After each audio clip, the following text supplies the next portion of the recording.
அலங்காநல்லூரில் போராட்ட களத்தில் உள்ள இசையமைப்பாளர் ஜிவி பிரகாஷுடன் நமது செய்தியாளர் சுடலைக்குமார் நடத்திய கலந்துரையாடலை பார்க்கலாம். இந்த போராட்டம் தொடர்ந்து காலையில நடந்துட்டு உங்களுடைய ஆதரவு எந்த வகையில தெரியும்? என் ஆதரவு என்னோட சகோதர சகோதரிகளுக்கு காமிக்க தான் இங்க வந்திருக்கேன். நேத்துல இருந்து அவங்களுக்காக தான் இங்க வந்திருக்கேன். ஒருத்தரையும் பார்த்துட்டு போவதா இங்க வந்திருக்கேன். காலையில ஆத்தூர்ல சேலம்ல ஜல்லிக்கட்டு போராட்டம் நடந்தது. இப்போ அலங்காநல்லூருக்கு வந்திருக்கோம். மத்திய மாநில அரசுகள் என்ன மாதிரியான நடவடிக்கைகள் எடுக்கும் நீங்க முன்வைக்கிறீங்க? மத்திய மாநில அரசுகள் என்ன மாதிரியான நடவடிக்கைகள் எடுக்கும் நீங்க முன்வைக்கிறீங்க? இப்ப இந்நேரம் அவங்களுக்கு எல்லாரோட குரலும் கேட்டிருக்கோம், எல்லாரும் பேசுறதும் கேட்டிருக்கோம். கேட்டிருக்காதா? எல்லாருக்கும் கேட்டிருக்கோம்.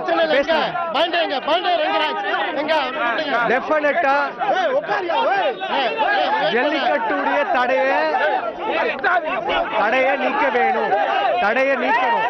ஜல்லிக்கட்டு தடையை நீக்கணும்.